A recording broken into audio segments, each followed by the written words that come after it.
Hey everyone, if you're enjoying the podcast, please consider supporting us on Patreon. It really means a lot, and your help will be greatly appreciated. Now, back to the Disventure Dispatch, Season 2. Disventure Dispatch is back, Season 2. We are back once again. Joined with me today is Imer, current proofreader. I'm the former proofreader. He's the current proofreader. Hello, Imer. How was your day? I'm a former proofreader now. I quit before I even started DC4. My day's well. It's pretty solid. And as promised, we have Marks for episode 2. Hello, Marks. Welcome. What is up, everybody? I'm so excited to be back on the Dispatch! We're all back. Well, we're not all back, but 3 of us are back. So that's fun. Today we're going to be talking about episodes 4, 5, and 6. We don't need to talk about, unlike last episode, we don't need to meander. We can just jump right into it. So what do you guys think of this batch of episodes? I really had fun with this batch, honestly. How about you guys? For me personally, I think this batch of episodes, the first batch of episodes was clearly setting up the characters and what their storylines could potentially be. And I think that episodes 4 through 6 kind of squashed people's expectations of what they initially thought people's storylines were going to be. And that's what I love. That's what I love. Oh, no, I 100% agree with you. The stuff they did, I'm just going to say it now, because if you're watching the podcast, you already know the spoilers. Ted and Diego, both of them, I was like, those are not characters you'd think would be, early boots, right? I thought that was so great. It's a great boot order when after 2 straight eliminations, all the fans online are like, okay, well, they're clearly the return. They both can't win the return competition, so I don't know. I love the discourse. I feel like, because there's 26 episodes, I feel like we're going to have more than one returning, right? What do you say, Imer? You got any spoilers for that? Any leaks? Who's to say? But yeah, no, honestly, with these boots, I was shocked by Ted. I was like, I thought Ted was going to be pre-merger just based off vibes, but then I'm like, oh, he's this early? Okay. And then Diego, I'm not going to lie, I figured Diego was going to be shocked for most. Diego did not shock me. I kind of figured right after Amelie went home, yeah, Diego's totally next. But still, having the option to do it as a boot order is still awesome to see. It's yeah, even though it's obvious, they still got to do it. I was like, okay, this is awesome. And it was a shocker for everyone, so I think it was fun online for sure. Even though Diego went home early and Ted too, they're both dear and close to my heart, and I do think they went at the right time. I do think this is the earliest shock boots in DC. I think the previous 3 seasons, the first 4 or 5 boots are kind of predictable. You kind of see them coming, but here it was whoa, no way. No, I agree. Yeah, or the big guns. What I also loved is just I didn't really get the characters in the first 3 episodes. Now I'm I want to vibe with these people. I can't wait to ride them out for 20 more episodes. It's crazy. Yeah, no. It's so long. I mean, I'm ready for it. One thing I will say, and my favorite, I think, standout from this group of episodes is Benji as a character as a whole. You watch the first 3 episodes, you look in the comment sections, everyone's like, Benji's going to go home next. Benji's going to go home next. Even episode 4, people are like, Benji might go home next. After episode 6, it doesn't seem like Benji's in a position to be going home soon. In my opinion, at least, from the season's narrative, which is such a drastic contrast to the fans' expectations and what people have been predicting. And I love that. And I do want to highlight one exact quote from episode 4 that I wrote down because I know it's going to play a major role in the end of the season. Ivy very condescendingly comes to Benji in a conversation and goes, "You just need to find your peeps. I found Tristan and Zayd." And that to me is the perfect foreshadowing that Benji is going to find his peeps, and I hope eventually slaughters Ivy out of this game. Oh my god, I cannot. I love the foreshadowing I'm seeing in the lines. Oh my gosh, the arc is happening. Benji gets his revenge for the stick line. What I love about Benji, since we're talking about him really quickly, is that he's not an emotional player. He is a strategic player. He's just a bad strategic player. And I feel like we haven't really gotten that. No, yeah. Because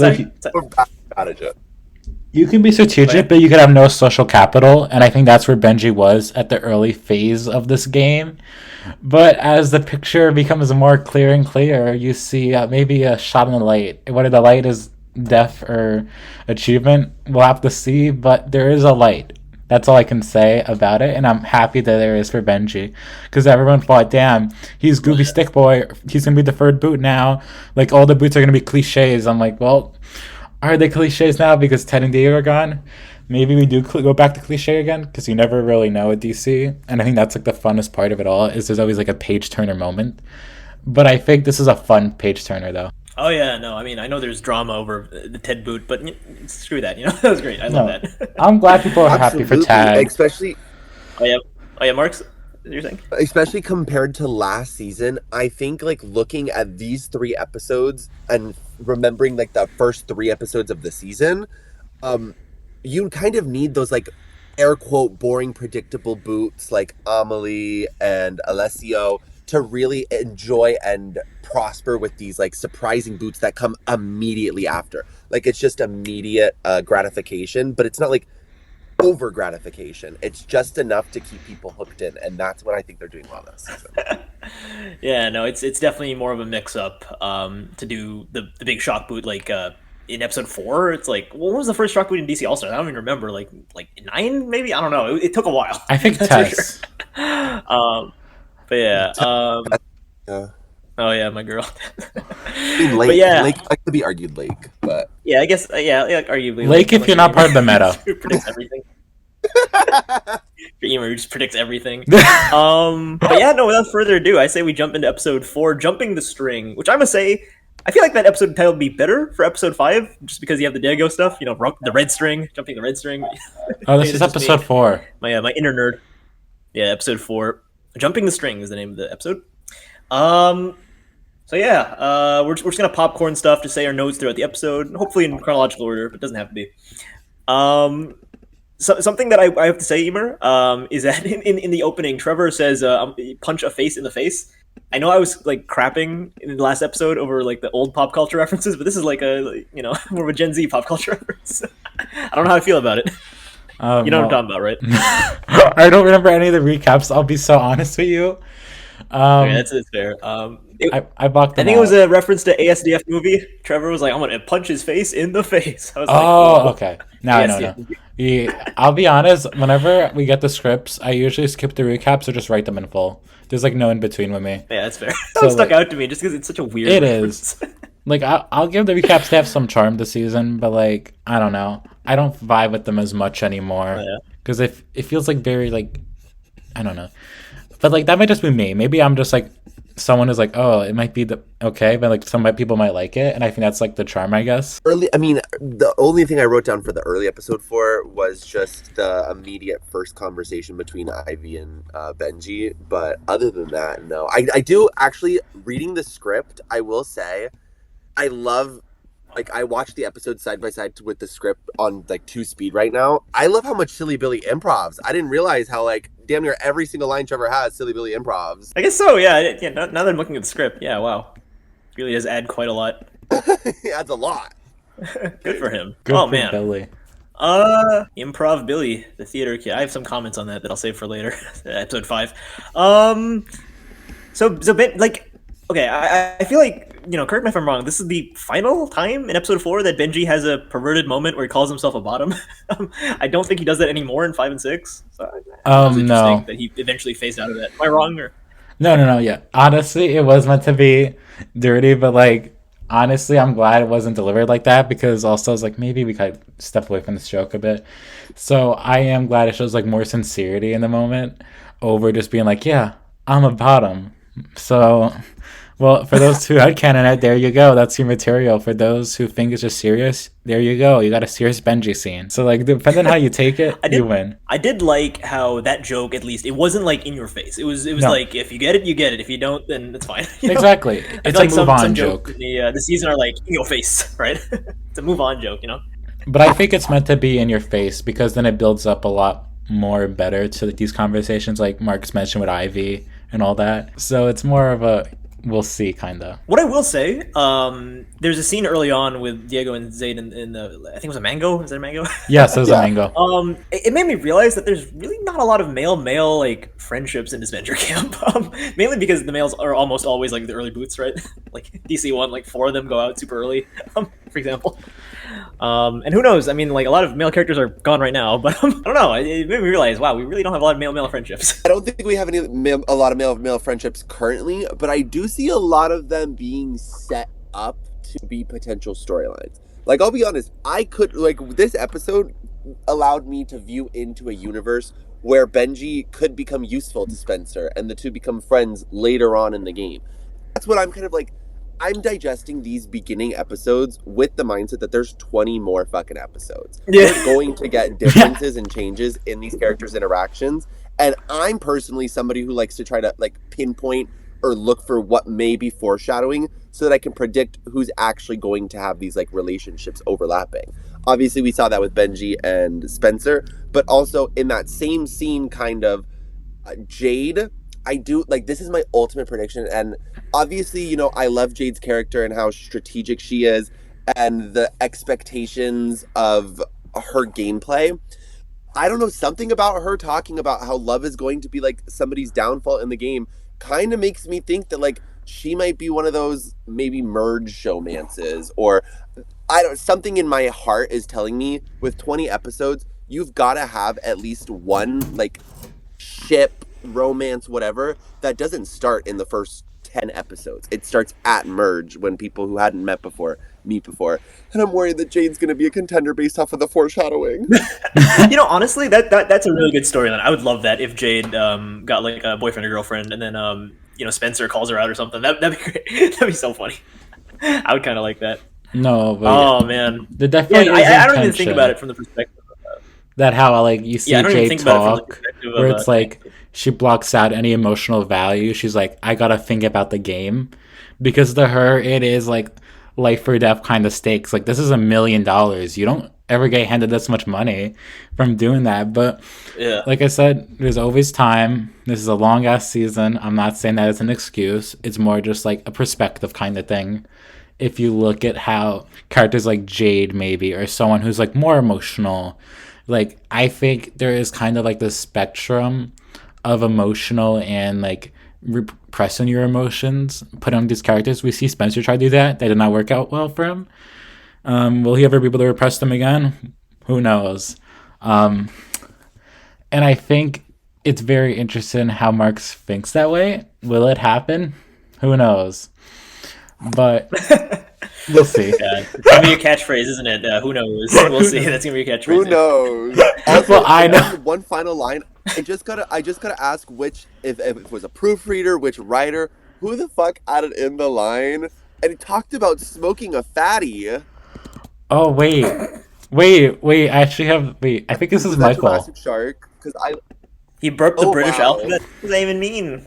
How can you burp the British alphabet? It's the same thing. But yeah, just funny comment. I think Spencer says he would kill his mother, and Jade is like, "Whoa, too far." And I was like, "That is such a weak comment. That is like weak." Yeah, this cast is weak. You know, you would have like Alec being like, "Oh, I will abuse my son," and everyone like no one will care. But this cast, like even the hypothetical killing of a mother, they're like, "Whoa, too far, man." Yeah, this cast is weak. It is weak. Yeah, no. I kind of like that. I kind of like that this cast is like the theater kids, you know. But remember though, Spencer's like 20 and Alex like 30. So like for Spencer, for him to say something like that, that's like, little boy, get in the big. Like, I'm just trying to remember Spencer's like outlook. Like, while Alec is more concerning because he's older and he's like, he has a kid. So like when you hear him saying that from a dad, well, deadbeat dad, but it's more in a serious intent. But because Spencer like isn't a dad yet, he's still like, he just like graduated. Well, he hasn't graduated college, but like he's getting a degree, stuff like that. It's more like, oh damn, little boy, stay quiet. I don't know. But that's just my view of it. Yeah. Now we have to briefly talk about a controversial line. I feel like this line's pretty controversial. Was the "aw shy boy, too nervous to do that around me"? Adorable. That's controversial.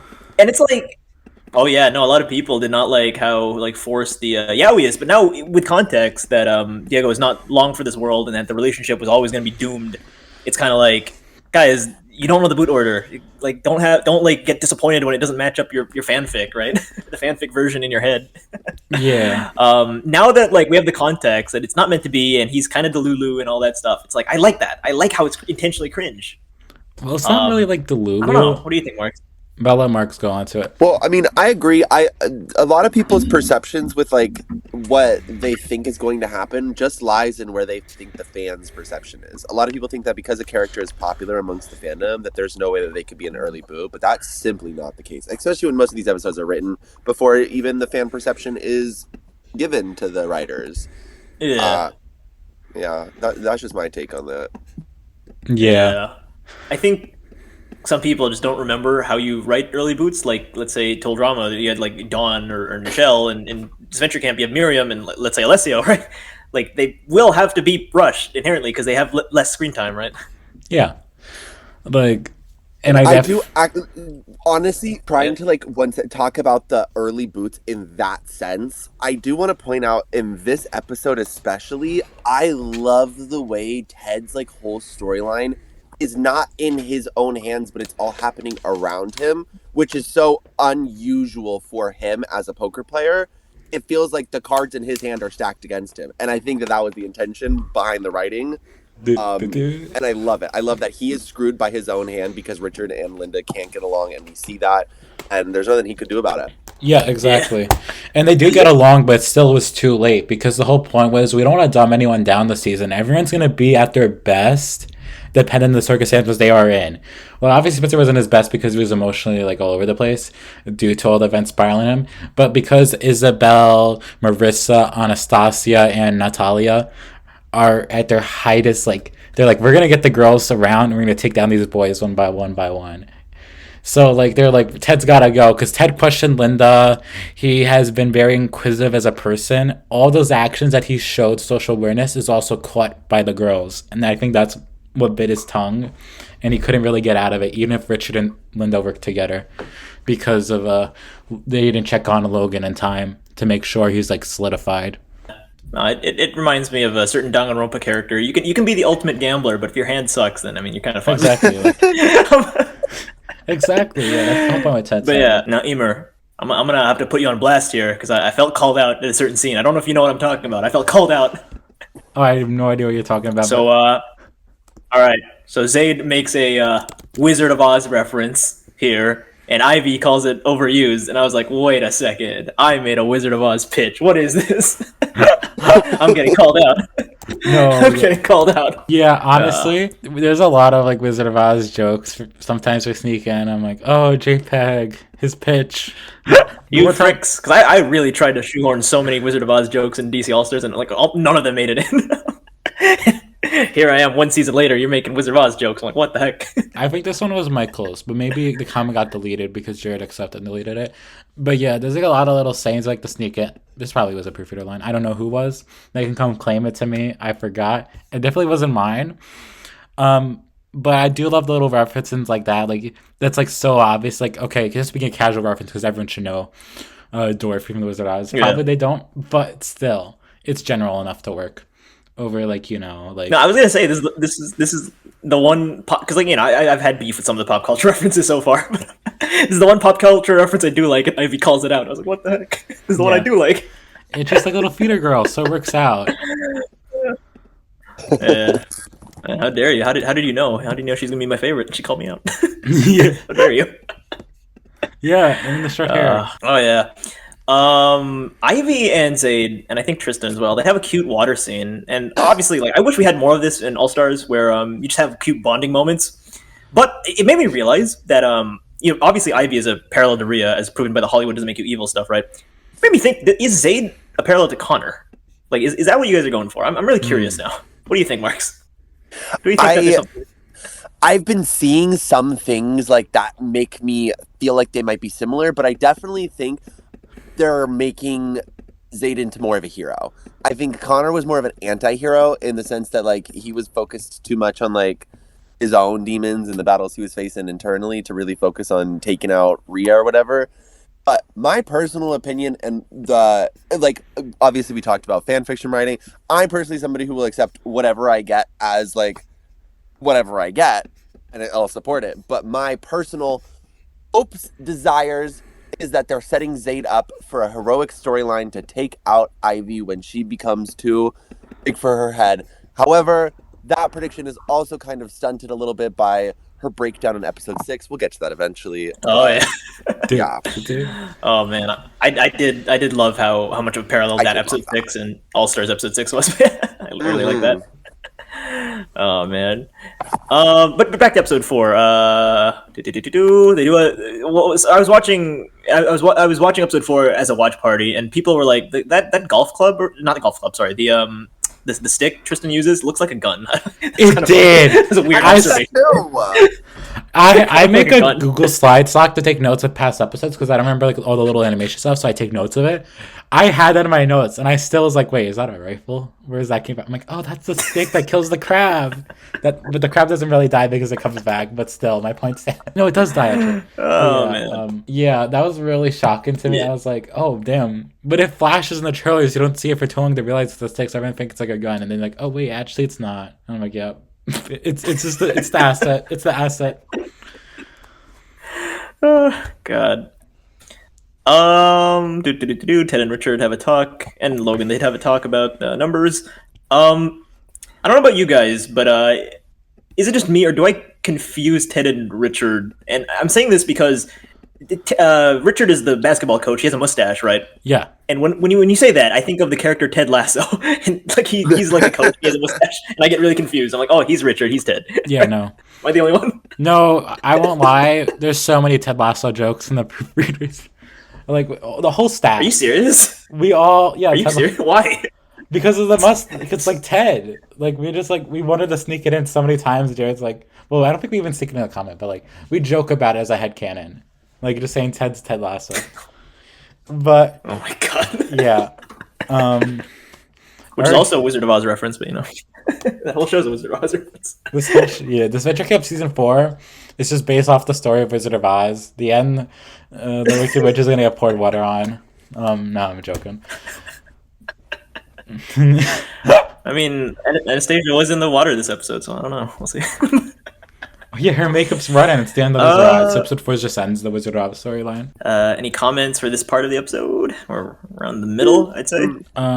Just a little. Logan gets a lot of interesting characterization in the very like middle, early beginning half of the part of this episode. A nice little joking friendship with Natalia, and it wasn't anything like super crazy, but it's one of those times where I feel we're actually getting the show don't tell that we've been begging for. Because later on in the season, I guarantee you this relationship between Natalia and Logan is going to play some kind of part in the strategy. And we got to see it very early on. It's a nice budding friendship right now. She's joking with him, but she clearly likes him a little because he's very naive and young, and she sees somebody that she can maybe help mold into the future that he wants to be. And then also he gets a little storyline with Anastasia, which is like, whoa, okay, so Logan's getting multiple interactions this episode. All right, I'm starting to see the direction that the character is taking. So yeah, I just kind of love those little bonding moments. Yeah, no, I seriously love the like, you know, because the episodes are so much longer, 30 minutes. It's like you can fit so much more in. I really wish the previous seasons were a bit longer. Not to call out the fans, but to call out the fans, if you're watching Disventure Camp, it's because you regularly frequent fandom wikias, and so having these little like moments where you can add onto Logan's page interactions with Anastasia, friendly with Anastasia, friends with Natalia, and actually matter and mean something because we have scenes backing them up. Love it for me personally as a fan. Oh yeah. Like I said, one of our goals from writing season 4 is like we're gonna write interactions like no other DC season has done it before, but not just because of fan service, because we want to like make it work in the overarching plot, and that's always been a collaboration process to build it up to there. And I think episode 4 really does show that a lot, with especially like characters like Logan and like Anastasia. Like I think having that really helps this episode more because people can be like, oh look, this is their button duo thing, and that goes with other bonds too we're probably going to talk about later. But yeah, I think it's the most dynamic episodes for DC's history. I mentioned previously that I have a bit of beef with the characters calling them by their last name, just because it's like, again, most casual fans won't have like the wiki or the chart with the names on it, so it might be a little confusing. But I do think that it's helpful in that it adds like world building. Like they have off-screen conversations where they tell each other their names and stuff like that. I really like that. Yeah. Like I said, this is. Oh yeah. Like I said, remember how the Mats had impressions of Alessio already? That's because there's always conversations that don't air because they just didn't find it intriguing enough for the TV. So that's something to take of note. So they're like, oh yeah, like what's it called? Watch out, Gordon. You're on our toes now. Stuff like that are because they had previous bond and in previous talks. Even if not seen, it's still there, and it shows how more alive DC4 is due to the quality you tried to push is the world building aspect. and I'm glad how it's like coming out better. This is more of a jokey comment, but Logan said something like, "Don't worry, ladies, your hero is here." And like the watch party I was in, they were like, "Whoa, Logan's Ezekiel! Oh my god, what's going on?" I thought that was kind of funny.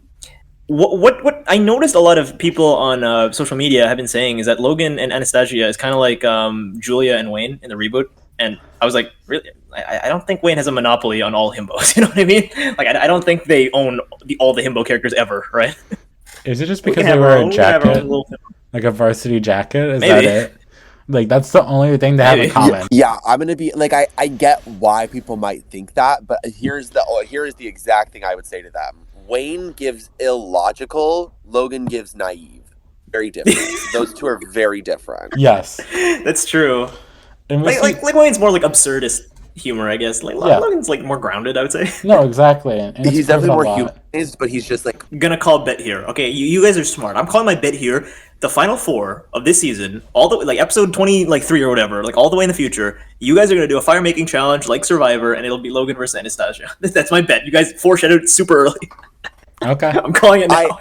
I think you're right, but I don't think it's going to be those two. I think one of them is going to be, because Survivor does love to do that, to like have like a little fire moment, and then one of the people in the fire later makes fire. So I do think one of them will at least make it there. Pretty sure it's going to be Logan. Yeah. I also feel like, because I know you proofreaders, that you guys don't like the fire making twists. I don't know. The actual show Survivor. I like the fire making, but I'm not saying it's gone forever, but we've seen it in DC1 already, and I'm pretty sure somewhere else too in DC2 or 3. I forget. Doesn't mean DC4 won't have it, because maybe like fire equals your life. Maybe you want to do that again. But there's always a little like talks about the tiebreakers at the very least, if there are any. Yeah. And like ideas we can do, like, oh my god. Been a Final 4 tiebreaker. Will there be one? We'll see. There's got to be a tiebreaker. 26 episodes. Come on, y'all. Yeah, no, I feel like that'd be a really climatic way to get to the final 3. Now we must address another elephant in the room. The was it this episode? Yeah, it was this episode. Damn, the Twitter war over Linda that happened this episode. I'm not shocked, but like, damn, people like take her so seriously sometimes in the worst ways possible. Which you should take Linda seriously. I was gonna say, like, Linda obviously this is a serious matter, so I don't blame people who are like, oh my god. But also at the same time, people are like, damn, homophobic Linda can, and homophobic. I'm like, wait, are we talking about the same Linda? Like, she's just like, I don't think she's shown in like an absurd amount of homophobic intent interactions. I interpreted the scene as more like she's like more naive, but like I said, it's not my room to talk on. I'll leave it to others like on the Twitterverse if they want to go a bit more on it, because I'm not like the say all be all of this matter. So I'm just gonna be like, if they take it that way, they take it that way. If they don't, they don't. And I just moved on from there. But, like, Twitter's gonna Twitter. You know me, I have very strong opinions, but this is probably one of my strongest opinions. And we're throwing back to all, like, the fanfic writer talk. People need to stop. People need to stop getting upset because they're throwing in these controversies and they're saying, Odd Nation's cartoon has a problem making, like, people homophobic, and, like, can we not just have a non-homophobic cast? I'm so sorry. First of all, she's not homophobic. She's just completely ignorant. Like, she's clearly never been around people. If you don't know somebody like that in your life, chances are it's probably because you're not, living life. Hello? There are people like that everywhere. Or you're the person that's homophobic.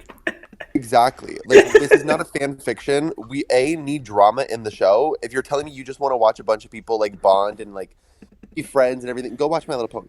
We're here to watch a reality TV competition. We're here to actually have like drama, fights, strategy, interesting dynamics, and people from different walks of life interacting. That is the biggest thing in terms of reality TV that I personally enjoy. Different personalities giving their different unique perspectives on the game, and everybody should be celebrated for that. Are we celebrating the fact that she was maybe homophobic in that moment? No. But are we celebrating the fact that we have at least a character to provide a different perspective and maybe show some growth throughout the season? Absolutely. I 100% agree. I love how all the different characters are from such different walks of life. Yep. And then on top of that, from a story perspective, it's either, she's too toxic and it's like a character study on how like homophobia can like destroy you, or she grows from it. Either way, those are like really compelling character arcs. It's like, what? I love that. I love that shit. It's and so I great. think that's why I love DC4's cast so much. Was because I got this. They all don't live in Canada. They like there's some from Nigeria. There's some from Morocco. Like there's some from like Hungary. Like it's just so interesting, and like based on the way they were raised or their lives you've seen from their first 3-episode confessionals, play more into a role into the future has been something I've been craving. I'm like, okay, look at this. Ted has a gay friend, so of course he's more open to it and more understanding and knowledgeable, while Linda's like never surrounded by it because she's at home making dishes or maybe going to a book club or something like that. So basically what happens is you lose out on that. Or if you're someone like Hannah who's partying a lot, you know a lot more of like the youthful kind of ways to bond with people. Or maybe you don't because you're more isolated as a person, such as Spencer. Stuff like that I think really plays into a role in DC4. I'm not saying these specific characters. I'm just like thinking of how to connect it more. And I think Mark's hit it in the dot for how this cast is going to be. There's going to be more dynamic, more out of nowhere bonds and out of nowhere dramas. And I think if you want a peaceful season, go watch season 2 after you got booted. You got that. You got that peaceful season. God dig it. DC2 catching some strays. And then on top of all that, you guys saw like a 45-second clip or whatever, not even seeing that, like, you know, Linda and Richard, maybe they don't forgive each other fully, but they make some kind of amends later on. Like, it is acknowledged in the narrative. It's not just, oh, we're doing homophobia for the sake of it, right? There is stuff going on, right? And for them to interact with a leak too, that's a thing. I'm like, damn, you disrespected everyone's work at ONC just to shit on us. I don't take your criticism as valid anymore because you show a lack of intent. Like, if you did it after the episode came out and saw both scenes and still were uneasy about it, that is fair, and I believe you have the right to talk like that. But to talk on a leak, that genuinely, I despise that. I'm sorry, I can't take. It's a big yay. It's all mute to all those points just because of that. But if afterwards, those are more valid. We do not condone leaking on this podcast. Do not do that. No. But yeah. Usually on the TV tropes page, I disagree whenever it's like, oh, the shelter making was based on Pocatello Island, right? No, it wasn't. Like, no, it's based on Survivor. This challenge, on the other hand, Paintball Deer Hunter, right? That's the inspiration. I know Total Drama didn't invent, like, hunting for people in costumes, but, like... Yeah. You know, it felt very inspired by that episode of Total Drama. We gotta use those paintball assets. They're not done yet. I mean, I do like the Total Drama references. I do really like it, but, you know... Not when TV tropes make a big stretch, right? Yeah. Correct. This one feels I more do. organic. I do want to say I just love, and all of my love to the animators for just the silly little costumes in the challenges. I know it's so hard because they have to re-rig the entire face with all of the makeup on it to do different facial movements, but it's just like, it really puts you into the world and makes you just so much more encapsulated while viewing. Yes.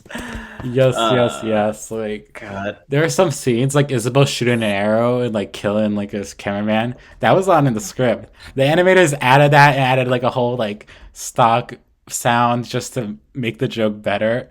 And I think that's like one of the things like they play around with a lot this season, and it's just so crazy. I'm like, damn, this art department's at their highest high right now.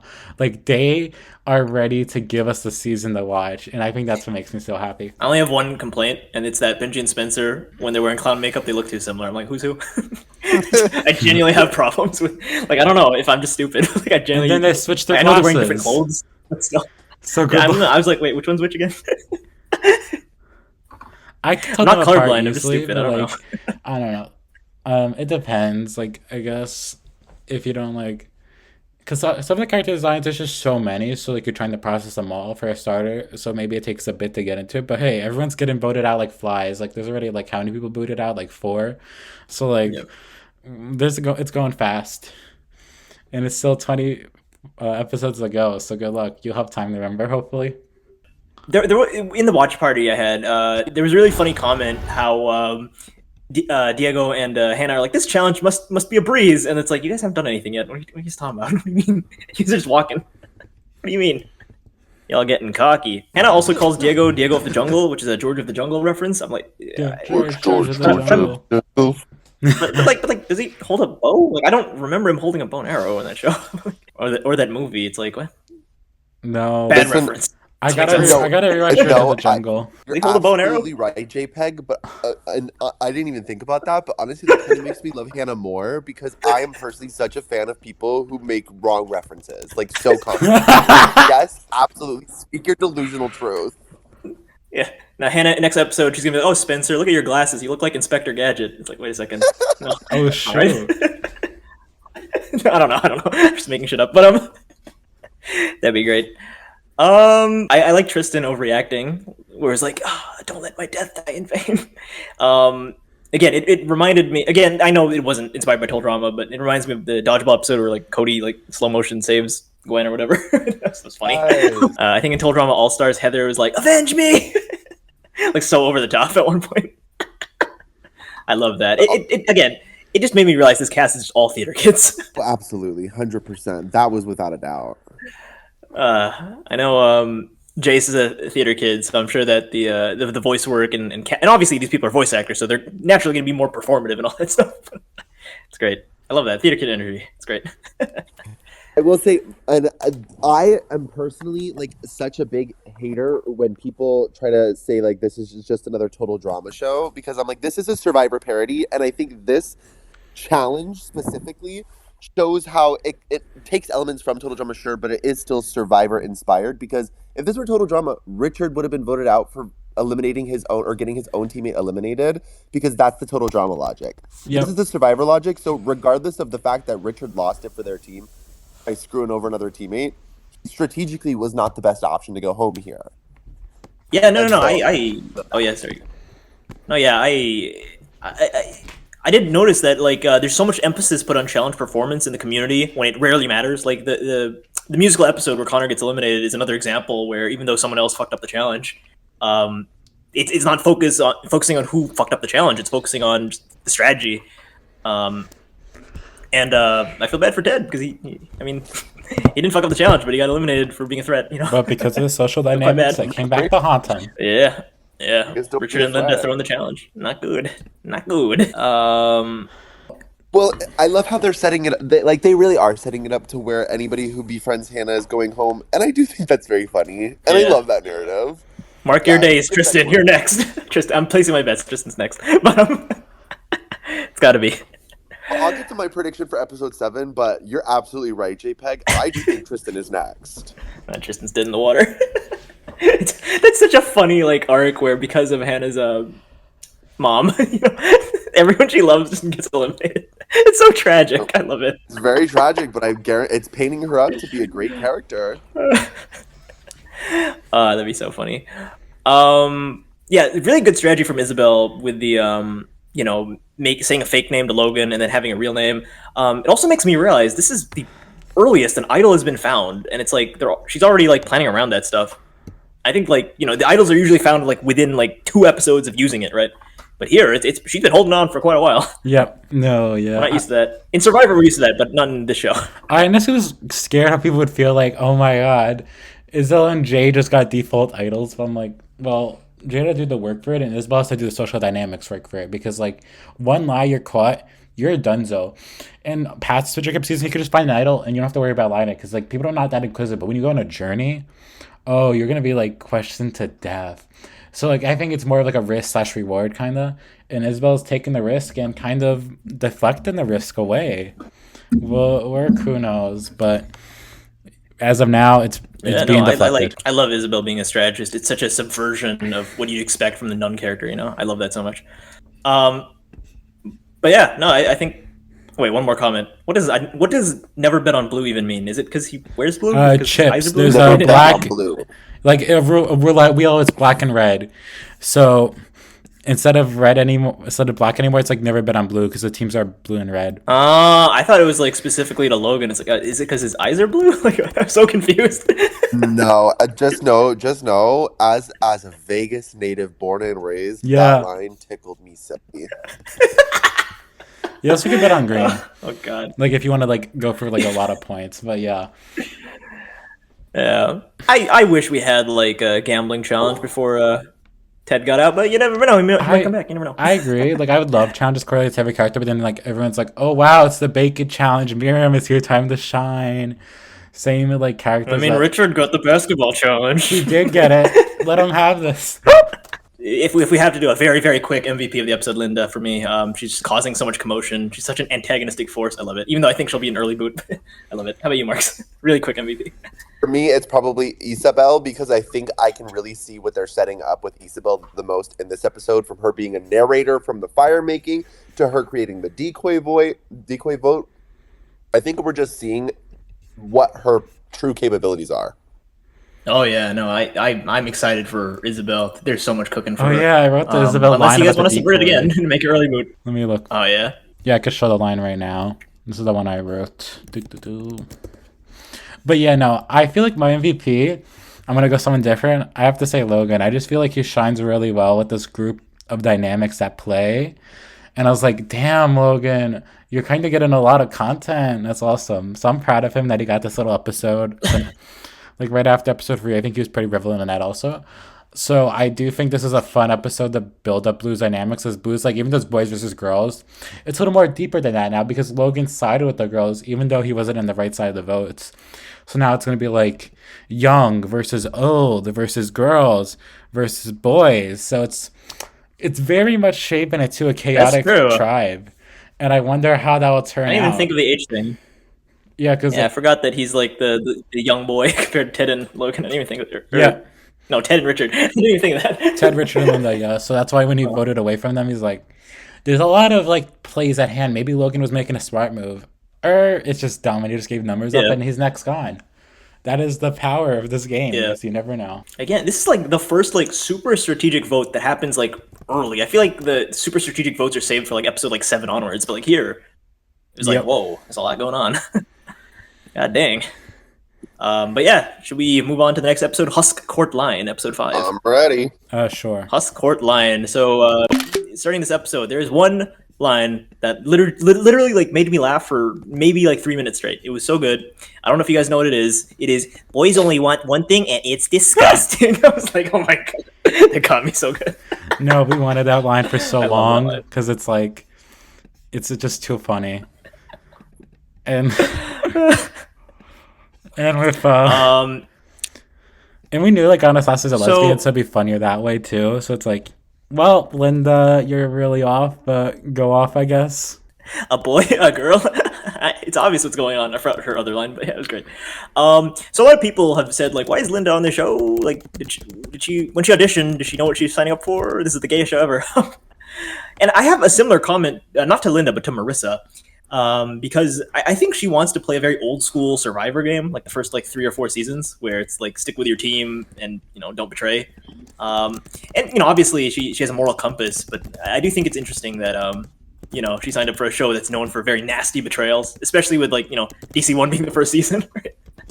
Had a lot of nasty betrayals. What do y'all think? What do y'all think of that? Yeah, I don't know. For a reality TV superfan, she should know that reality TV is probably the most woke progressive thing on the media right now. So why the fuck is she shocked that there's gay people? Hello?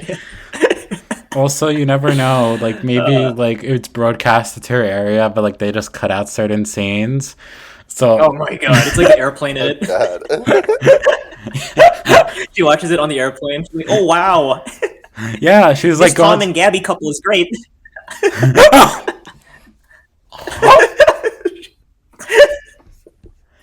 No, fucking hell. Yeah. God, sorry. But yeah, no, I like Marissa's moral compass, even though again it's like you signed up for the show, Marissa. Come on.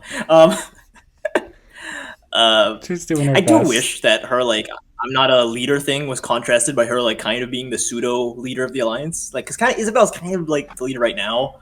But who knows? Maybe later on she'll be forced into that role. Who knows? Yeah, Isabel's really calling the shots. I was surprised at how much she is. Like really calling the shots. Oh yeah. And I love it. We all love Isabel leader. When Hannah and Benji were bonding, I don't know about you guys, but I saw the ghost of Jashley. I don't know why. I saw the shadow fair. of Jashley looming over me. I said it's fair because like it's like one of those bonds that like what's the word, like you think going in, okay, Jake and Miriam for like Amelie and Hannah, but now it's like, oh, it's Benji. So like if you interpret that way, that's cool. I really don't, but I do understand the ghost kind of if you like connect a few dots to get to there, but like it's sometimes a bit of a stretch if you get what I'm saying. Yeah.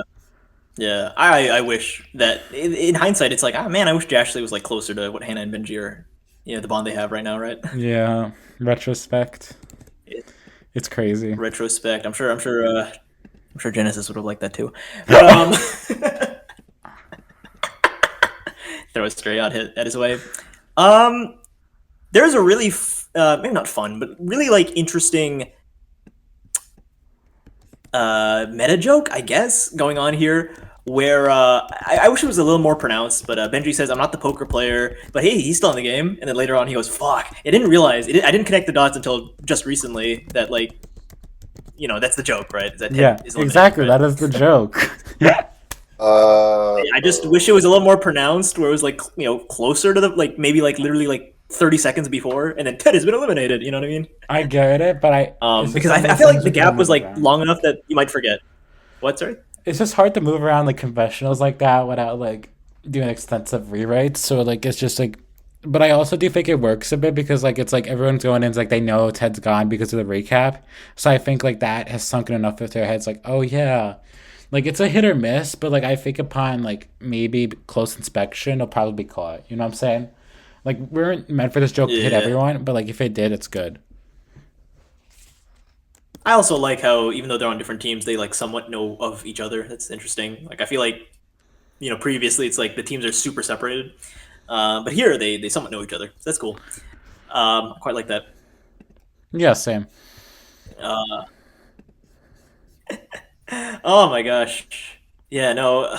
There's the scene with Hannah and Diego, and they're in the forest, and Hannah's like, excuse me, Mr. Tour Guide, can you answer? I was like, God dang.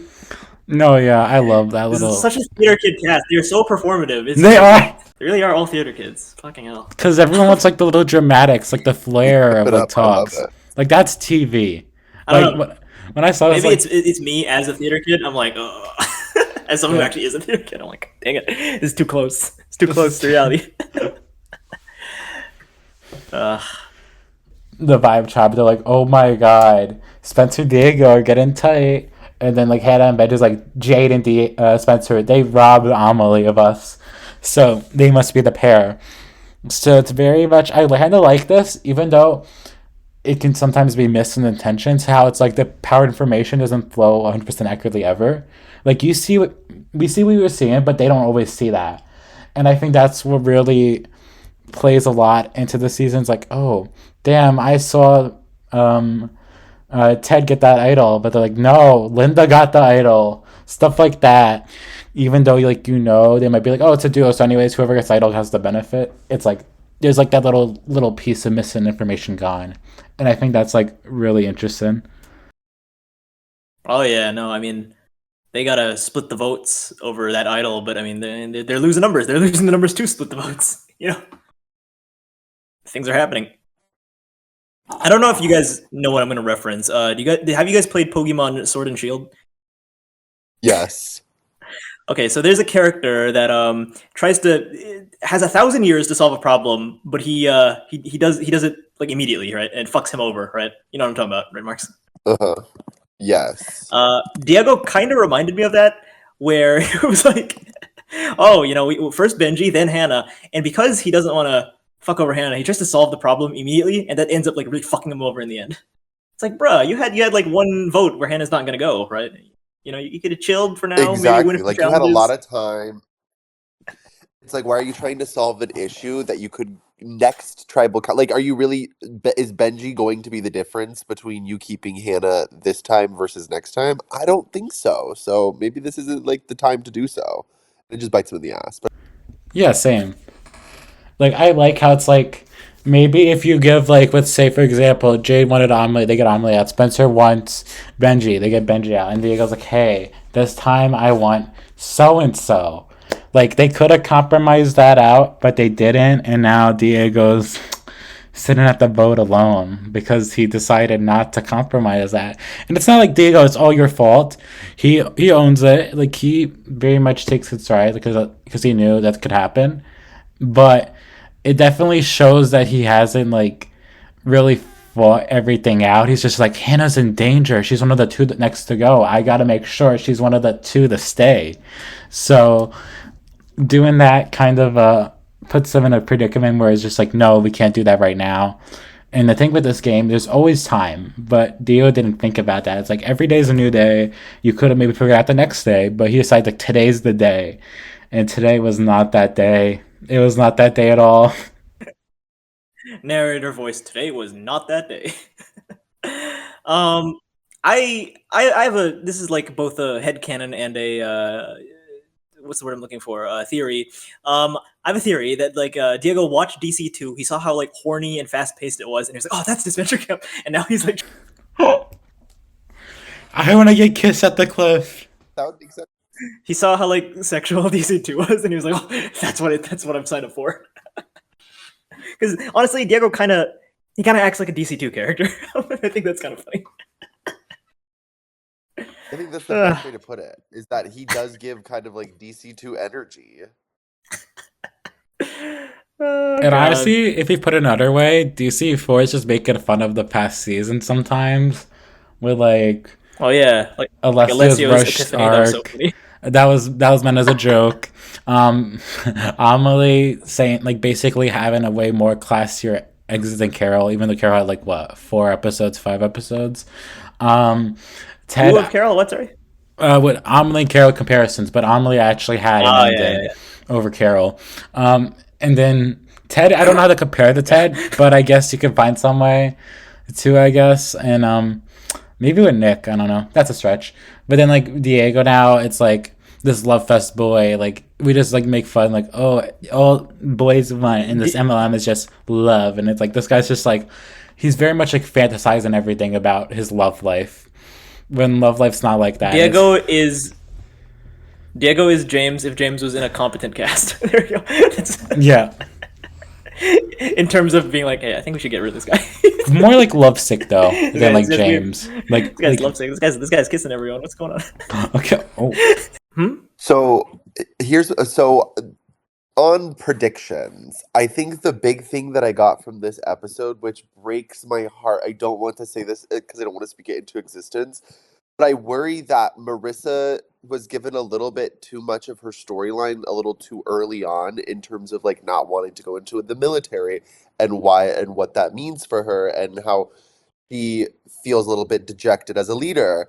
And I think that could have happened later on if she stays later on, which leads me to believe that Marissa's going to go soon. And I'm worried, especially with events that happened in episode 6, Isabel getting closer to Richard and Logan, but it's not looking good for Marissa from a game standpoint currently, especially because, like you said, Jpeg, she's playing very old school. And typically in the new era, the old school type players either are the jury goats or they get cut early. Oh, yes. God, Marissa. The thing with DC is that they don't really have goats because it's not really like a vote at the end. It's more challenge performance. And Marissa is like, you don't really want to bring Marissa to the end. She's strong. Ever. Also Benji saying fuck is the most unnecessary fuck ever. I was like, what the heck? So unnecessary. I don't know. Okay, Rio said like fuck 80 times. Let Benji get one. Let Benji get one. It's unnecessary. Ria's mean. Benji's like a goober, you know. Yeah. Like, some of the swearing this season, I'm like, they didn't need to swear here. But there's not even that much though. Like, there's like in episode 2, I literally wrote the line "son of a gun damn" for Ivy. Like it's literally just the most censored swear ever. Like the more theatrical they are, the less they swear. Yeah, and Benji's not in the theater group yet. He didn't get the script, so he's a little loose like that. But yeah. So they were shooting hoops this episode. I don't think we have much to talk about the challenge, but okay. There was one comment and one complaint. Okay, you needed the characters to say a very certain line when you guys do that. Yeah, they have to say "swish, nothing but net." Great. Come on, Imer, get with the program. How dare you? No. Buckets. They did that in Come on, Imer. episode 9 of DC3. We couldn't do it again. Oh, okay. I think it's spoiled. I was like, episode 9 of DC4. Are you spoiling? DC3 with the water slide from Heroes vs. Villains. Yeah, I know exactly. You need to have swish, nothing but net. Yeah, exactly. Like we would have loved that, maybe stuff like that. But at the same time, it's like, I guess we can't anymore. So we're just gonna have this funny montage, which the animators killed at. Like when Richard's hat flew down and he like grabbed it, I was like, this man has finesse, and I think that needs to be this needs to be acknowledged. Like he is the MVP. Like go Richard. The Richard stocks are rising. So funny comment. When Anastasia wanted to swap Marissa with Logan, I was like, why are you swapping Logan? He's the best ball player. And then literally like 1 second later, Richard starts being like a god at basketball. I was like, oh, never mind. that was kind of funny. I wrote it down in my notes. I was like, Anastasia swapping with Logan is the worst move ever. You're fucking over. You're losing your best player. And then no, I was wrong. I was clearly wrong. It's kind of funny. Yeah, Mark, anything about the challenge? Yes, absolutely. So like in the very beginning when Jade and Spencer are talking, I personally like I'm all up for a good debate over who is air quote the better strategist, but I love when the show shows us who is the more logical strategist and who's the more emotional strategist. Because Spencer thinking that Diego's a liability because he rejected a kiss is not logical gameplay. Like you got to be able to separate your emotions from the game. Jade has clearly been able to show that. But Spencer, despite being emotional and maybe not thinking the most clearly, was able to get a vote to go his way. So you can't really say who's the better strategist, but you can clearly tell now Spencer's a more emotional strategist, similar to, I don't know if anybody has seen Big Brother 17, but like Vanessa Russo is what I would call an emotional strategist versus Jade being like Tyler Crispin from Big Brother, a very logical and strategic thinker. Yeah. Yeah, I love that. Oh my god. Ted was our Will Kirby, but we lost him too quick. Anyway, where were we? God, Big Brother. When's Disventure? Disventure House. That's Reality Resort. Enjoy. Yeah, that's true. I forgot about that. You forgot to show your voice talk. Okay, Imer, I'm mad at you. I'm very mad at you. And I mentioned this to you already, but I do not like the fucking stick line. It was so forced. I do not like that reference. It does not look like a stick. It looks like a totem. You know what I mean? In my defense, when you read the script, it says stick. It said stick. Well, it looks like a log. It's not a stick. I don't know. Forced. Well, then it's a log. I thought it was gonna look the Ozzy stick. I was like, okay, then everyone could tell it's a stick. It's so obvious. I thought it'd be so satirical, but then they're like, oh wait, why does Benji's totem actually look pretty good and it could be believable? I'm like, oh, never mind. It reminds me how like the in episode 16 of All Stars, the jigsaw puzzle. I was thinking like Survivor jigsaw puzzle, like the big set pieces, but no, it's like a little tiny like jigsaw puzzle. Yeah, honestly, I like it though. I think it's still good though. I'm gonna defend it. Like I still think it's good. I think it gets the point across of like the characters' personalities well, and I think it does show a better glimpse of the future. Whether the future is like next episode or not, of like where these personalities are straightening up to be. And I think that's why I'm glad we didn't sacrifice the stick scene, even if there's like mixed thoughts on it. I think it was worth the cost of the reactions that they got. And I saw some props on Twitter. I loved the scene. I just don't like the reference. Her voice actor is Vanessa. Yeah, Vanessa. Yes. Crap. What's the last name? I forgot. Benoit?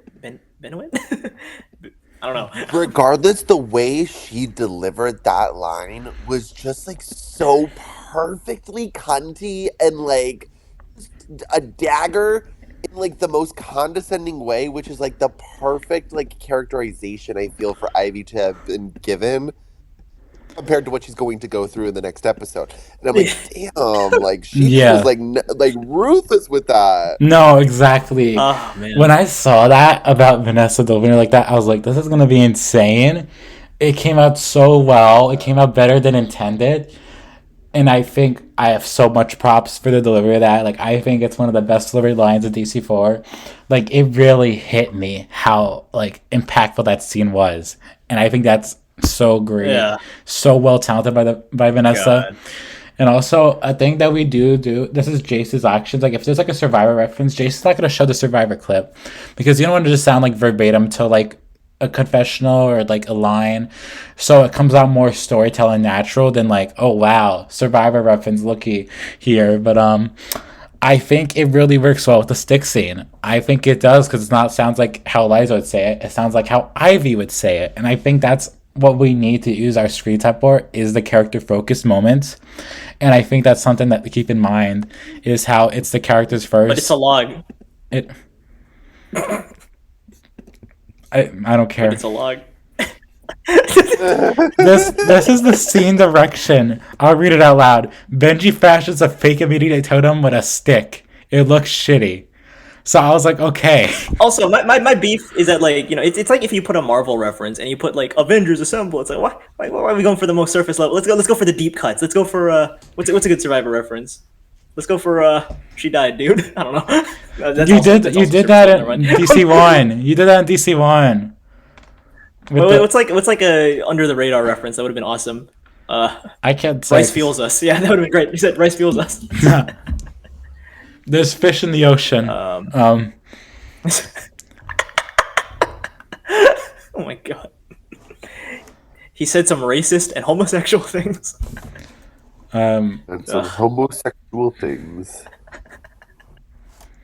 Oh my god, yeah. I don't know. You're going for the creme de la creme. You got to build up to the creme de la creme. You got to pick the more obscure ones first. Well, this is Michael, so like, talk to him about that. I did build up to the creme, not the creme. I built up to some subtle ones that's probably never gonna be caught for a while. So I'm just not gonna like leave them like silent until maybe someone figures it out. Yeah. If you're watching this, TV Tropes writers, add the freckles as a reference to Survivor. Like, I don't think anyone has caught on to that except for Vice. And and also Freckles is a reference to season 3 too. Freckles was an actual chicken by Gabby. Like, they had two ways to catch it. It's like, oh, why did they name the chicken Freckles? I'm like, well, if you actually watch the show, you will. No, I'm joking. Well, no, because it's in a secret scene. So even if you watch the show, it's in a secret scene. It is, because they cut all of Courtney's content, which is crazy to me. Anyway, this, I don't know why it took me 5 episodes to realize that, like, to someone who is watching through the TD reboot, all the strategy talk must be really confusing to them. Because you go from Toll Drama, which is very like, oh, you ruined the challenge, we'll vote you out, and that's it, right? And that's it.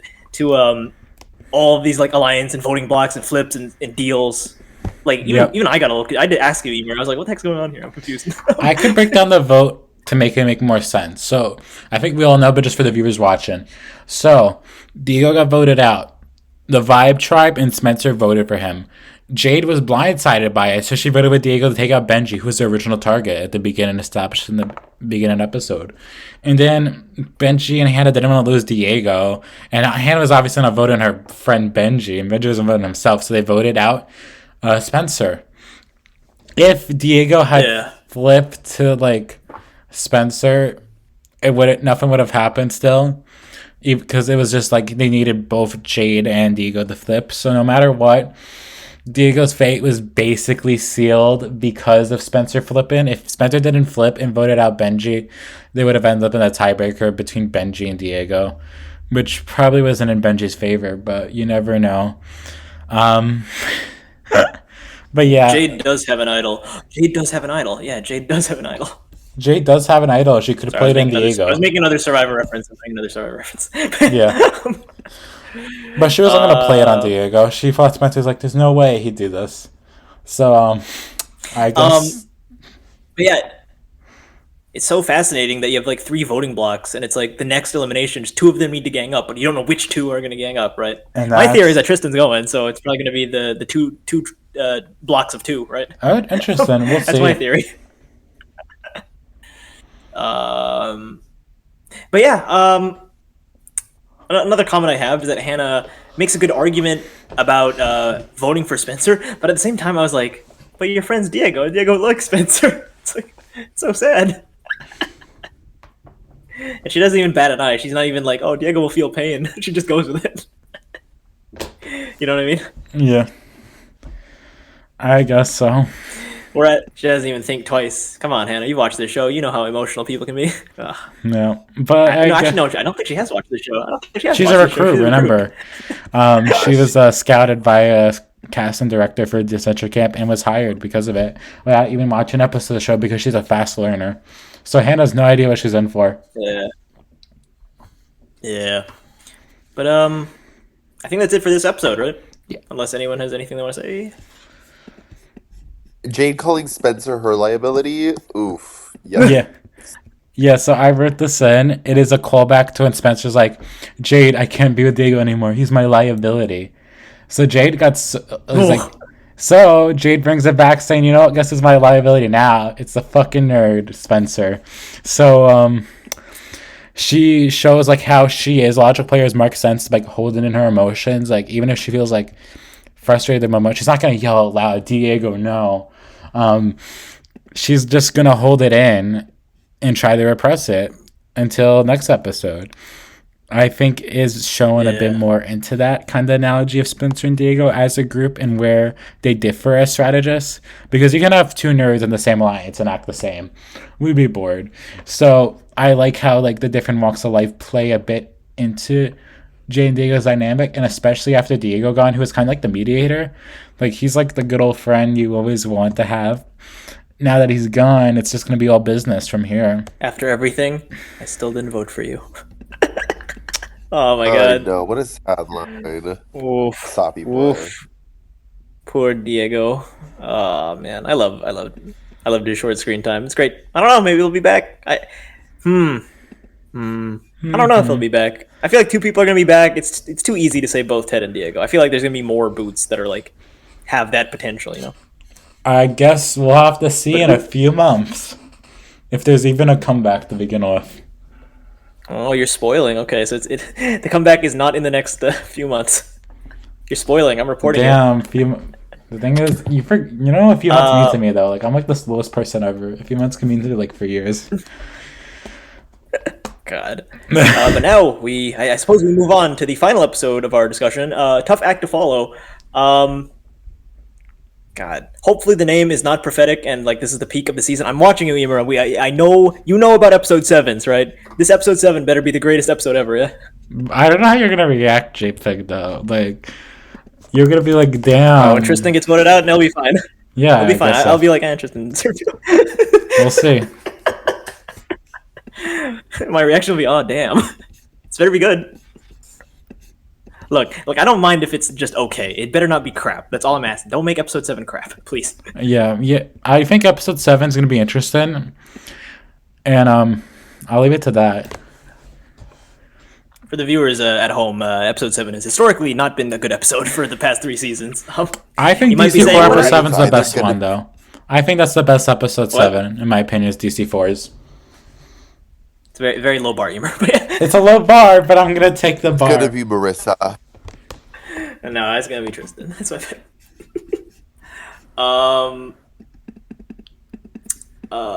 Yeah, no, I was going to diss on DC All right, episode 7, but I don't feel like... follow. Yep, hopefully the name is not prophetic. Oh, man. Yeah, so Jade and Spencer, they hash it out a bit. Interesting. Did they hash it like out? That. Basically, Spencer... Jade makes me laugh. Yeah. No, same. Like, you acted with duplicity. Duly noted. She's just so, like, stiff with her dialogue, but not with how she's, like, saying it. I have a theory. This Benji and Hannah scene made me have a theory. Because you know how Benji has the previous thing where he would say something wrong, usually, like, perverted, right? My theory is that he's going to say something about, like, death, and it's really going to trigger Hannah really badly. It's really gonna fuck up their relationship. We'll see. That's my theory. Like, and it's gonna be unintentional as well. He'll be like, "Man, that was I don't know. I can't think of anything. I don't know. But yeah, where were we? Okay, so Jade mentions Hydrowave, a character, and I looked up. That's not a real character, right? You guys made that up. Okay, so the scene was basically given the reins to me, I basically made up a character based on two inspirations. The first one is something no one here will probably know, Hydro from Mortal Kombat. It's a very obscure character. Don't expect anyone to know it. And the next one is Mara from the DC Comics, who is Aquaman's wife. Oh my god. Wow, okay. What? Bring Amber Heard into this? I get it. No, I was picking the comic books, not even the movies. I blinked those out when I was making this. I was like, okay. I combined those two characters together. We get a water power person that shows a bit how she cares about sea life while using her powers to take down criminals. And I think it does play a bit into how Jade views things in a bit, to where she still wants to care, but like she'll do what she has to do to get it done. And then Benji, of course, like is very into like comic books, superheroes, all that. He's the biggest geek we knew. I was scared this scene was not going to be received well because the Benji cosplay was a montage scene. And this is my biggest risk. Like, if I connect the montage scene into the storyline, I'm a genius. Or I'm the biggest fool ever. So, going into that, I was like, I'm taking the risk. I'm going all in. To just, like, put it in. I'm on your ass, Imer. Yeah, I guess we'll see. I know. You're gonna bring it back in the superhero episode. Jade is gonna have water powers. Okay, all right. I'm calling it. All right, Gret. It's happening. Do Anyways, moving on, I do think people have intentions like, is this genuine from Jade or is this not? I guess media literacy needs to figure that out. I'm not giving an answer. But the scene was made with genuine intent. You've been hanging out a lot with George, then, I get, or Jorge. No. But I did write this scene as a love letter because I used to be a big comic book fan. I noticed like so many like walks of life in the community. I was like, this would be so awesome if I could like pay that back with a scene. Two characters who are inherently very drastically different, finding ways to bond and show appreciation for the media they consume. I was like, this is awesome. I'm like, I gotta sneak this in. So, and I think it doubles as a foreshadowing for the superhero episode. Right? Does it? Okay, whatever you think. You're gonna think everything's foreshadowing. What about foreshadowing? Like, look at the fire making. Look at this. You can keep trying to connect 1 + 1 = 2, but sometimes it equals X. So, I guess. Yeah, X can equal 2. It can. But that's what an integer is, Imer. Come on. Or variable. Fuck. Oh well. This is Ivy's breakout episode. This is, yes. I'll be honest. I agree. I wasn't crazy over Ivy, but like this episode, like put her in my chart. I was like, damn, Ivy, you're going up in rankings today, because like this just, it really shows a lot of her. I was gonna say we're gonna look back at this episode and it'll be like, this is where Ivy deserved her win, and I'm looking at it and I'm like, no, but then we'd have 2 Hollywood winners in a row. That's too predictable. So I don't know. What about you, Marks? I just personally believe Ivy was just so diva-licious in this episode. Like, she was in her girl boss mode. She was very commanding and present. Like, just, Ivy had that musical number in her mind since childhood. Like, absolutely, she's in played imagination with this exact storyline multiple times throughout her freaking life. And she was ready for this moment, and she did everything to make sure it happened. And the moment it did not go her way and get the recognition she wanted, she blew up. And I live for people who get rightfully upset. You put a lot of hard work into it. And if I was Ivy, putting myself in Ivy's shoes, I would also have slighted by an 8 out of 10. Love it. No, same. Oh yeah, no, And there is a little key dialogue that hinted this. You know what's going to happen. You're watching the episode. You know that her score is going to get lowered. It's like watching a train wreck in slow motion. No, same. You know what the fuck is going to happen. Yeah, this was a fun idea. We had like so many suggestions to like try to pair this in, but like this idea came to mind. I was like, yeah, just have Ivy oversing Zayd and Spencer. So at the start of the challenge, if you look back to the host talking, like, remember each pair needs to sing in a prominent role or else you're going to lose points. Guess what? Ivy sang so much that only Zayd got like 1 harmony, I think, or 2, and then Spencer got 1 line. So it's basically to show that Ivy kind of took all the like flowers, but she's like, wait a second, that's not enough high for score now because all they heard was Ivy, but not enough of Zayd and Spencer, and it came back to bite her. And damn, What an unfortunate luck. Like, she could have got those 10 out of 10s Yeah. if she just let the whole class participate. Gotta do teamwork, Teamwork makes the dream work. And which is why Jade left her duo for Spencer. Additionally, like, I'm like giggling and squealing internally because there is one thing I need to talk about. Yep. I am just, I'm such a sucker for it. The host plot is back in just like a little tiny way, and I love it so much. Like, this is how you do. Like, the host plot is at an arm's length. It is at a distance enough to where you fondly recall what host plots used to be, so that when you get like 1 to 2 lines an episode, they matter a little bit more. And that's what this is, especially with the Emily situation. Like, oh, it just makes me so happy. Like, I'm just like, oh. No, I definitely agree. We've been critical in the past, but here, because it was such a small but like satisfying amount, I was like, you know what? I kind of dig this. I'm kind of interested in see where this is going. I mean, I wish Crystal was here, but this is fine.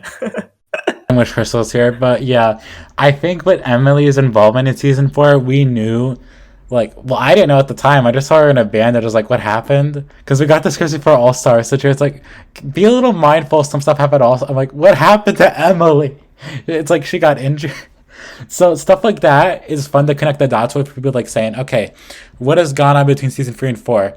How like Emily's accepted back to be by Trevor to work again, even though Derek's a bit hesitant to it. I think these little elements are fun because it shows like we're not gonna leave Emily to be the evil person who threw Trevor off a cliff twice and Derek off the plane once with Trevor, to be whereas like now she's like, all right, I'm trying to ease up and try to get back a bit more camaraderie from our staff dynamic, even though it's my fault.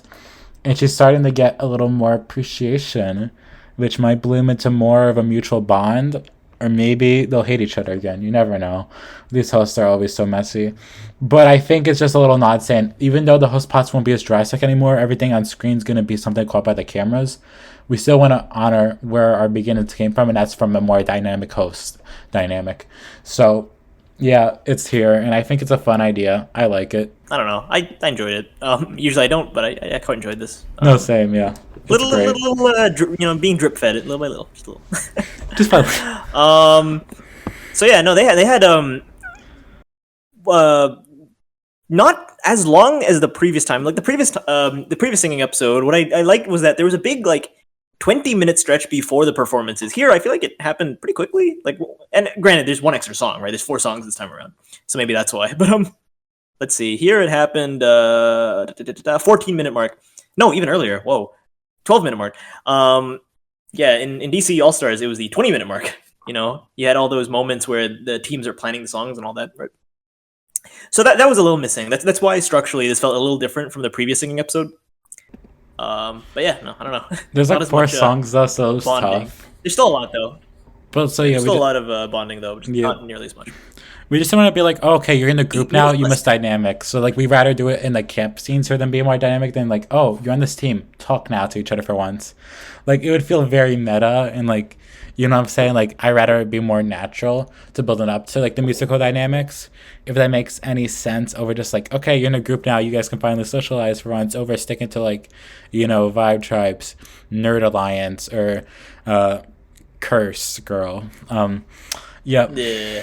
So yeah, I do think, and also with like Richard and Logan, like we already knew they were going to be dynamic going in because like they're the bottom players. So Isabel, Sneaky, and Nathan had to be less natural, but it worked out for the better due to that. And I think maybe with Spencer, I guess, but he's not really that prevalent because it's just dogpiling on his decision for episode 5, and the was coming back to haunt him. What do you guys think of the songs? I don't know. I like the performances, but I don't know. The songs just weren't catchy to me. Forget Piggyback. There's a new hit single. Yeah. I was like, Emily, what are you talking about? What are you talking about? I stand by that. I don't care. It's the best song. I feel of all 7 songs, I'm gonna throw my chip into the well, like saying that proudly. I don't know. I think it just works really well. I don't know. I'm gonna agree with you. Thank you. For one of the 7 as well. Yeah, I just feel like it's so strong, and the 4 characters picked for it are just perfect for the song, and their voices work really well reflectively, because like Tristan being like the youngest, like having that goth aesthetic, it shines really well with the lighter voice. Hannah having a more like hardened voice due to her life is shown a bit more. Benji like finally being able to project for once due to his environment being about being a lawyer, and then Jade for being the older soul of the group, even though she's like what 29, is more like joining in, trying to get more like fluctuated into the group dynamics due to her lack of social life, being known as the ugly one. So I think all those hardened like kind of storylines play into the song, and it's just like they bounce off the characters so well due to the pre-established dynamics that it felt like festered up. Like I know it's like it kind of has like that feeling of that Tom then kiss for me, like where it's like, oh, building up to this, will they, won't they, but like seeing how like they all perform together despite the lack of like things holding them back in life, I think is why I like it. I'll give more Mark's note on it though, because like Mark's like probably the best singer here. Well, I mean, in terms of just like listening to songs, like say I were driving, I think obviously I Don't Care is probably the best one I could listen to vocally, and just in terms of a song to like, I don't know, have fun, enjoy listening to. When it comes to watching the performance, there is absolutely no like shadow of a doubt. Anastasia, Marissa, Natalia, Linda, that group had the best performance in my mind. The choreo was off the charts. I love the coloration. It was so beautiful. Song was okay. I don't really remember the song that much, but I remember the scenery. Yeah. I remember Linda's line. That was great. No. Line. Yeah. I think the Linda singing is good. It can't have too much of because of the character voice, kind of. And it helped put in track, if you watch the Tom Jake spinoff, the same person who voices Lucia voices Linda. So, like, doing a character voice must hurt doing it. Like, Jpeg, you did it with Kai for Greetings. Yeah. Like, Mark's probably did it too with Yule, having a little more, like, nagginess into the voice. So, like, it's very much, like, what's the word? Like, hard for, like, the push that. So we tried to lean it back. But I think it works because of the little phone scenery. By the way, Imer, on that, like, it really is hard to, like, do some type of songs in character voices. Like, I got a greeting request. Somebody wanted me to scat as Yule. And I'm like, I can't even scat regularly, let alone as in a voice. No, I can only imagine. Like, so I know we had like a whole like poll made for like the VAs, like, hey, how much of the volume in the songs you wanted? So a lot of them wanted more. Some they didn't, but like some like, oh, well, I guess you're stuck with a lot of lines because of the character moments. But it worked out, and I think all of them killed it. Like, I can't imagine doing that Linda voice and singing like that. Like, it's just such props, and same with like the other voices too. Like with Anastasia's like thick accent, stuff like that. Like it sticks out to me because I'm like, damn, they really maintain this voice while singing really seamlessly, and I think that's where like I have so a lot of like shock. And you know, this next comment might just be because I'm in the know, but to me, like it just really felt like the songs were licensed. I don't know, and maybe that was also last season as well. But it's just because I got to hear it enough times. I'm used to it. I don't know. I was like, yeah, these songs are licensed. I think it goes... I wish that we had more free will to write our own songs, you know what I mean? Like, have the lyrics be more related to the characters, I guess? I don't know. I get that, but at the same time, these are like 4 songs you gotta pick out for the whole like episode. For it to be all written out by like someone part of staff, that would be so hard to pull off, especially with how fast DC4's production is, like right after All Stars, like DC4 is releasing, that you kind of gotta pick and choose. I think the license works a bit if you like close it a bit in immersion, but like I don't think it's the worst case scenario. Like, they could have been worse songs. Like, I think they connect a bit if you stretch it a little tiny bit, but like some of them make more natural sense due to the thought. If it makes sense. Ivy scores 8s, and she complains. And again, it's like watching a train wreck in slow motion. The entire audience knew what was going to happen. It's so funny. I have one of my biggest fears in media, which is public embarrassment. I hate watching movies that have like a public embarrassment scene. Like if you watch like Daddy's Home, like with Will Arnett's character going in the hockey place, stuff like that, I'm like, oh no, I can't watch anymore. So watching Ivy do that, despite reading the script, like I knew it's gonna happen. Well, I knew it's happened before I was reading the script too, anyways. But still, it's just like, damn, oh my god, Ivy, please don't do this. But it just comes out so it's well. so cringe, but it's like good cringe. It's like, good oh my cringe. god, we know what's gonna happen. She's gonna lose the challenge for her team. Like, that's the Disventure. We needed the Disventure. Oh god. The Disventure is not the friends made along the way; it's the enemies. I do have one comment, and I understand inherently why this is the case. But Trevor was he had a nice comment to Emily. I was like, this is not the same Trevor. Trevor was so fucking petty back then. What happened? He's not petty anymore. Why is he nice? Trevor's like, what happened? He's like a grandpa now. He's like not wanting to have too many grievances in life before, like, I don't know, like, because life's moving on quickly. So he's like, you know what? I don't need this anger in my life. I'm a host now again. Like, he was an intern, so he was kind of bitter. He's like, damn, I don't get to do much. I just got to fix challenges. But now he gets the host challenges, so he should be happy. Like, the Trevor mood is settled, I guess. So I guess he wants to settle things on Emily too, now that she's been demoted. Yeah. I know. I find it interesting. Because like this is a lot closer to their DC1 counterparts compared to the DC All-Stars counterpart. I thought it was interesting. Yeah. He's more calm, you know. Usually, last time he wasn't. It was really. I think because remember DC3's Trevor wasn't well received, so he tried to like emulate more back to DC1. You can't really do that because like DC3 is something we gotta honor, and I do think we try to put as much respect as possible to it when we can. Because like also Derek and Trevor in a relationship, we can't have them like make it out from the contestants all the time because then it'd be like, get a room. So I think that's been a fun balance trying to be made. And whether it comes out a bit less bleak and less maybe more like emotionally charged, I think it was a sacrifice needed to be made because as a host, you're supposed to have a professional standard. So like Trevor and Derek have been dreaming about this for years, so they're trying to emulate that again. We see the aftermath. It's a reward non-elimination challenge. So I mean, no one gets voted out, which is good. I like that. You know, more episodes of that, please. That's fun. There are so many instances of this I've seen on reality TV. The immediate first one that comes to mind is Rachel Riley crying in a bush on Big Brother because she was upset at a competition loss. And that to me is absolute perfection in dimensioning a character. Like, we've seen Ivy be petty. We've seen Ivy be in control, confident, and we needed to see her have a fall from grace. But to do so vulnerably to Zayn is so refreshing to the normal that we've seen with like Riga and Connor's relationship. It's just such a breath of fresh air. It's like, whoa, okay, we've got a nice king who's here to support her, who's trying to make her feel like she can be celebrating the smaller wins in life. Which is like a very big foreshadowing moment to me that indicates that she probably won't be winning because like you celebrate the smaller wins, not like the big win. Kind of a way to say like, hey, you don't need this win. But Zayn calling her a star, to me, like I kind of love that. I was truly like, whoa, you know, I haven't been in this relationship, but that was really, really sweet.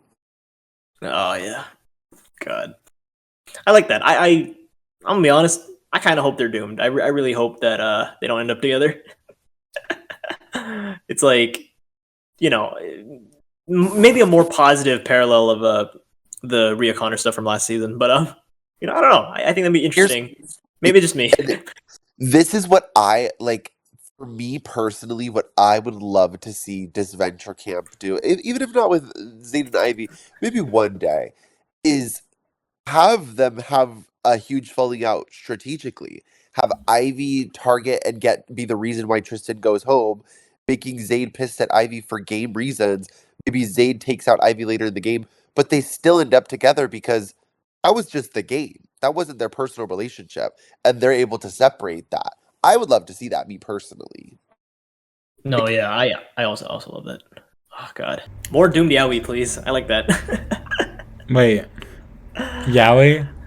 Not Yowie. Sorry, not Yowie. I was gonna say relationships. Sorry.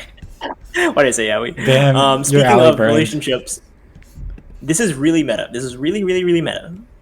But I do think that Anastasia and Marissa have to get together because the fans will fucking kill you if they don't get together. So they better be together. I'm worried about your safety, Imer. I feel like it's inevitable at this point. Like if they don't get together, that would be insane. It would be insane, but you know what, fans, if you're looking out there, there's a lot riding. At least there's episode 6. They got a kiss. God, episode 6. Usually it takes a full season and a half for most DC couples. But does it mean they're a couple though? Does a kiss really seal the deal? I think that's the question they gotta ask themselves. They better be a thing, or else you guys are dying. So no, I don't make the rules. I don't make the rules. They make the rules. They do make the rules. Twitter makes the rules. Yeah, I decided that Anastasia and Mr. won't be a couple. You'll cry now. No. No, Jay would not give that much power to proofreaders if they weren't going to be a couple. He's going to stick to his guns. So, like, what you gonna do? Like, I'm just, like, here for the ride when it comes to the ships. I think that's it for episode. We forgot to give MVP to episode 5, but whatever. Let's give an MVP to this whole batch of episodes. Who was your favorite character of the? We won't do LVP. It's too negative. We'll be positive. I am gonna say Ivy. I like her. She's great. She reminds me of myself. She's great. What do you guys think? Who's your MVPs? I'll let Marcus go first. Okay. My MVP, Anastasia. I think Anastasia. Every time she's on the screen, I'm just like so encapsulated by her. Mind you, I'm not the person who usually stands the dominant female body archetype. That's not the person I usually gravitate towards. But something about Anastasia is just so different. She's just so I agree. She's with her relationships and the way that she composes herself and acts differently in relation to certain characters, like the soft side of her with Marissa that we really got to see multiple times throughout these 3 episodes. So cute, but also her very stern side with Linda. Eat her up every single time. God, yeah, no, she really is a breath of fresh air from like all the Heather and Julia clones going on. Yeah. It's like, well, this is unique. And Anastasia's not really meant to have like those clones. She's just like a woman who appears that way, but personality-wise differs drastically. And I think that's something I've been like holding in a bunch of other proofreaders too, because like, oh, Anastasia's gonna be the evil lady. Well, she could still be the evil lady, but like, oh my god, Mean Girl.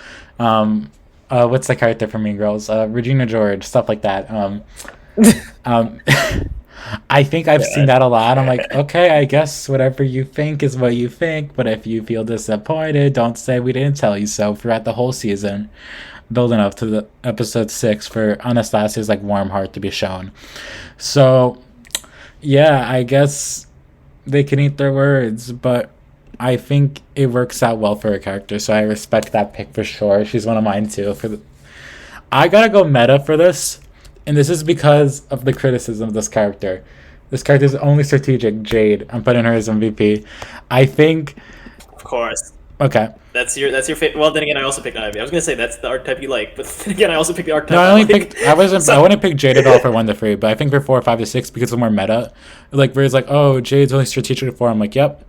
Wow, Jade's mad at 5. Why is she like that? And 6 explains more into her mindset, and I think that has been a crack I've been like holding on. I'm like, okay, episode 6, then I'm safe.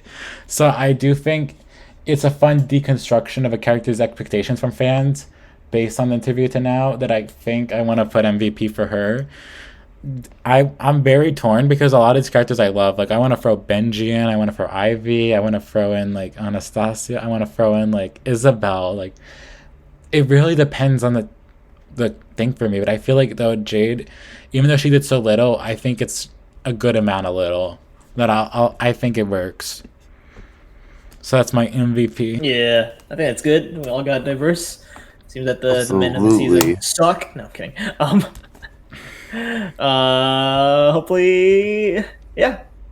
Hopefully episode 7's good, and 8 and 9 as well. I assume we're gonna do the next episode after episode 9, right, Imer? Unless there's a big cutoff that you want. I don't really have any specific range. If you're gonna do 7, 8, 9, you can do it. I think that works, I guess, because it's better for Phil at least talking about 3 episodes, but it's gonna be a lot of discussion. Yep. I'm excited. I'm ready. You're ready. You're not ready. It's gonna be fun. Yeah, I'm ready for. Tristan being eliminated next episode. I'm not ready for Linda to go home. I'm not ready for Linda to go home. No, I'm prepared that Linda's gonna be a pre-merge boot. I'm mentally prepared for that. It's happening. Maybe a late pre-merge boot, but a pre-merge boot nonetheless. I guess you'll have to see if any of your theories are correct. We will see. But yeah, that's all for now, everybody. Thanks for watching Disventure Dispatch Season 2. Goodbye. Bye. Bye. Bye. Ellie's not the best. Ellie's the worst. Fuck you, Imer.